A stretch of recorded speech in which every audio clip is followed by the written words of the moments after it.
पायल को कसमकश में छोड़ रणविजय नीचे आ गया। वैभव बेचैनी से इधर उधर हॉल में चक्कर काट रहा था। रणविजय को देखते ही वो उसकी ओर लपका और बोला, भाई साहब पायल। उसकी बात को बीच में काटते हुए रणविजय कठोरता से बोला, भाभी है वो आपकी? जी, हम आगे से ध्यान रखेंगे, लेकिन अचानक से उस दिन तो आपने इनकार किया था और आज आपका ये बर्ताव कहीं भाभी सा नाराज ना हो जाए। वैभव ने पायल के व्यवहार से परिचय होते हुए शंका जताई। उन्हें कैसे संभालना है वो हम बखूबी जानते हैं। आप आज ही की फ्लाइट से कैलिफोर्निया जा रहे हैं, सामान पैक कीजिए। रणविजय ने अपना हुक्म सुनाया और ऑफिस चला गया। वैभव को रणविजय के इस बर्ताव से बहुत बुरा लगा। उदासी से उसने बंद अपनी आंखों के किनारे को पोंछा और पायल से मिलने ऊपर चला गया। आप ठीक तो है ना? वैभव कमरे में आता हुआ फिक्र से पूछने लगा। जी, हमें क्या होगा, भाई साहब की तरफ से हम माफी मांगते हैं। कहीं ना कहीं अब वो आपसे प्यार करने लगे हैं, इसी वजह से आपकी जाने की बात से वो गुस्सा हो गए। पायल ने हैरानी से उसे देखा, फिर रणविजय की बातों को सोचने लगी। वैभव जमीन पर उसके सामने बैठ गया और उसके हाथों को थामते हुए बोला, भाई साहब बचपन से ही इतने सख्त मिजाज के हैं। उनकी जिंदगी में आपसे पहले आज तक कोई लड़की नहीं आई है। शुरू से ही दादा साहेब ने उन्हें अब्रॉड ट्रेनिंग के लिए भेज दिया था। इसका नतीजा ये हुआ कि उन्हें ना परिवार का साथ मिला और ना ही प्यार। वो बिल्कुल पत्थर की तरह भावहीन और कठोर बन चुके हैं। हमें उन पर यकीन है वो आपके साथ कुछ गलत नहीं करेंगे। आप प्लीज मेरी पहले वाली छोटी सी भाभी सा बन जाइए। भाई साहेब बहुत अकेले हैं, उन्हें भी प्यार की जरूरत है। वैभव ने भीगी आंखों से पायल को देखते हुए कहा।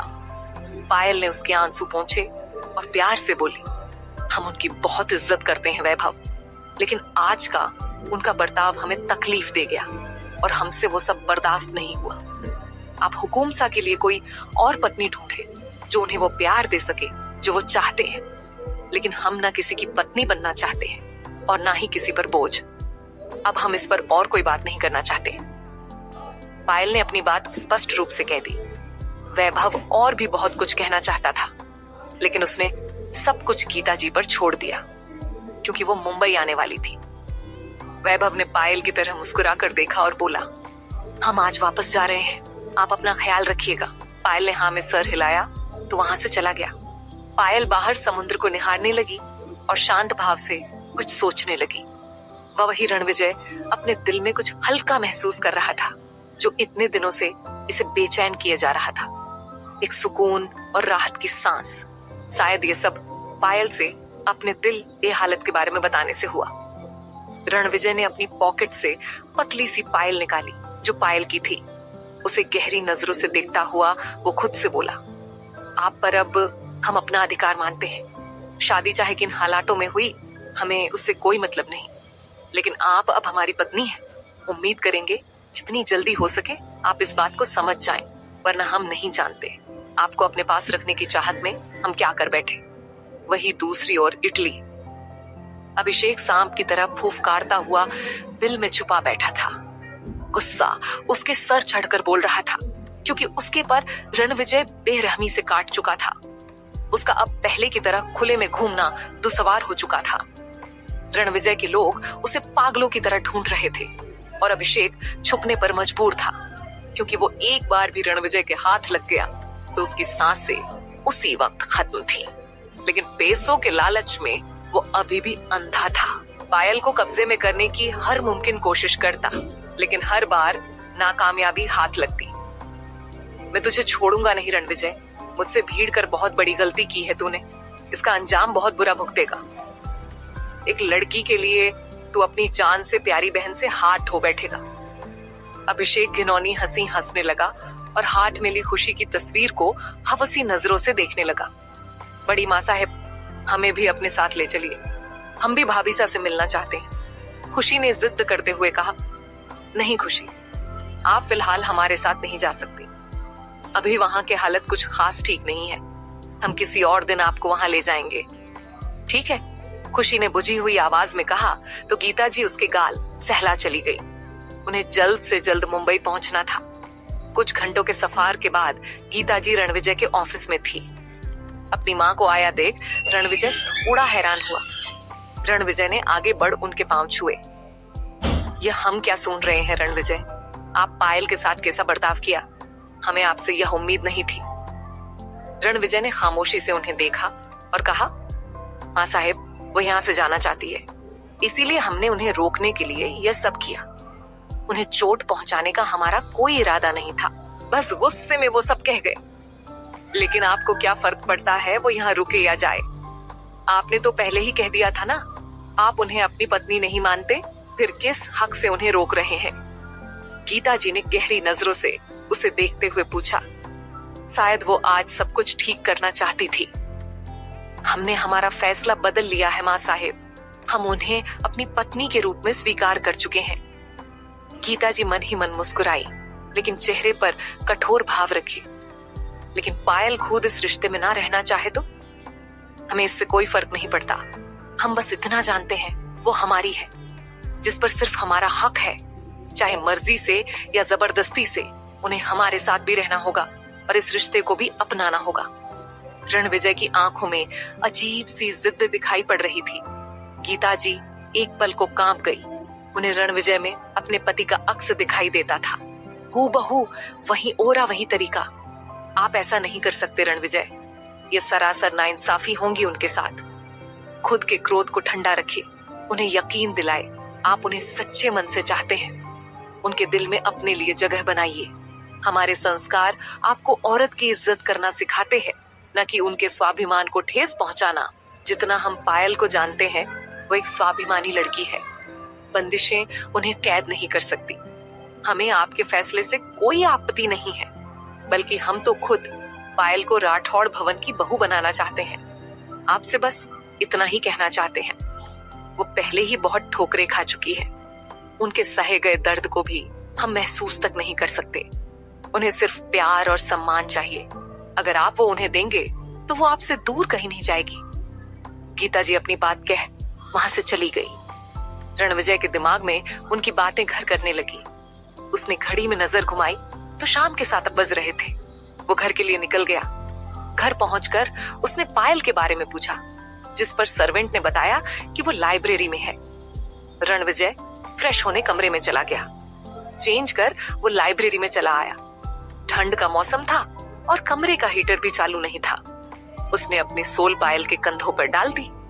पायल ने उसकी मेल परफ्यूम महसूस कर उसकी तरह नजर उठाकर देखा, जो उसे ही देख रहा था। करण कहाँ है हुकुम सा? रणविजय को पायल के सवाल की उम्मीद नहीं थी। वो कुछ नहीं बोला। पायल ने लैपटॉप की स्क्रीन उसके सामने कर दी, जिसमें कुछ फोटोग्राफर्स थे और रणविजय मीडिया से गिरा था और कुछ मैं किसी फंक्शन को अटेंड कर रहा था और उसी के साथ करण भी खड़ा था। रणविजय ने गहरी सांस ली और जवाब की जगह सवाल किया, आपका क्या रिश्ता है करण के साथ? यह हमारे सवाल का जवाब नहीं है। पायल गुस्से से टेबल पर पड़े वास को फेंकते हुए चिल्लाकर बोली। उसकी पूरी फ्रस्ट्रेशन निकल रही थी।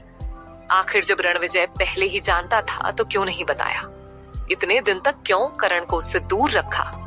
इतने दिनों बाद इस घर में घुटन महसूस कर रही थी।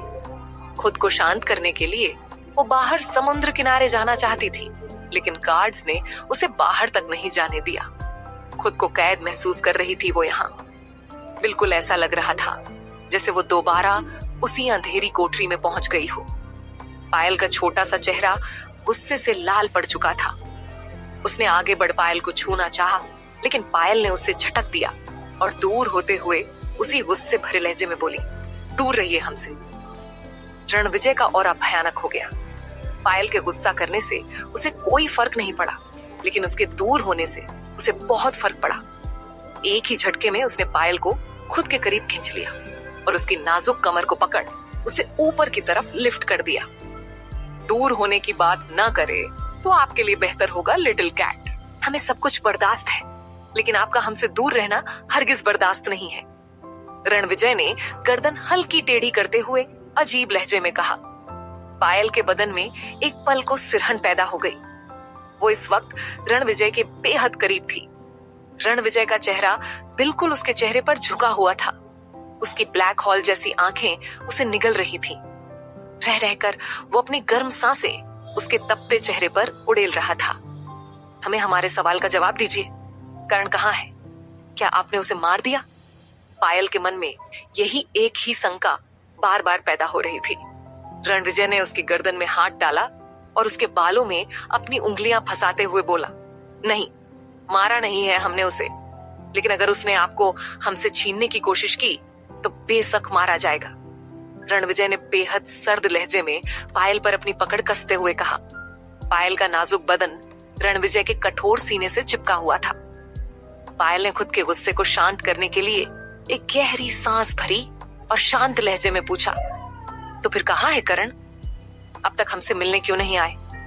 हम आपसे आग्रह करते हैं, हमें बता दीजिए वो कहाँ है।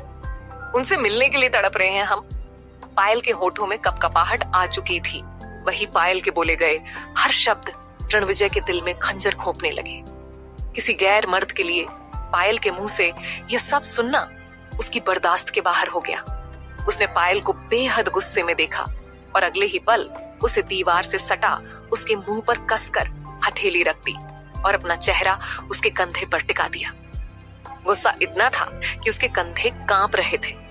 आंखें बिल्कुल लाल हो चुकी थी। पायल हैरत से उसे देखने लगी।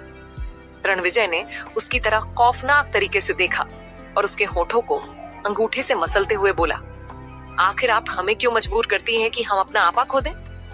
क्यों बार बार अपने इन होठों से किसी गैर मर्द के बारे में कहती है? गुस्सा आता है हमें, मन कहता है इस दुनिया को आग लगा दे। पायल को वैभव की बातें याद आने लगी कि रणविजय उससे प्यार करने लगा है। उसे इतने गुस्से में तपता देखा पायल ने उसकी आंखों में देखा और उसके अंगूठे को अपने होठों से दूर कर बोली, करण, हमारे मौसेरे भाई हैं। एकदम से कमरे का तापमान नॉर्मल हो गया। आग सी दहकती आंखें एकदम नर्म पड़ गई। एक पायल आंखों में लगी, लेकिन आपका पूरा परिवार तो उस हादसे में मर चुका था। फिर करण? रणविजय ने पूछा तो पायल ने उस खौफनाक मंजर को याद कर कहा, करण भाई साहब उस रात भारत में नहीं थे, इसी वजह से बच गए। अब हमारे पास अपना कहने के लिए सिर्फ वो एक ही शख्स है। रणविजय ने अपना सर झुका लिया और पायल से थोड़ा दूर होते हुए बोला, हमें माफ कर दीजिए, अभी वो फिलहाल राजस्थान में है, कल आप उससे मिल लीजिएगा। रणविजय ने कहा और जाने को पलट गया। हम भी उनके साथ कल चले जाएंगे। पायल ने कहा तो रणविजय के कदम ठहर गए।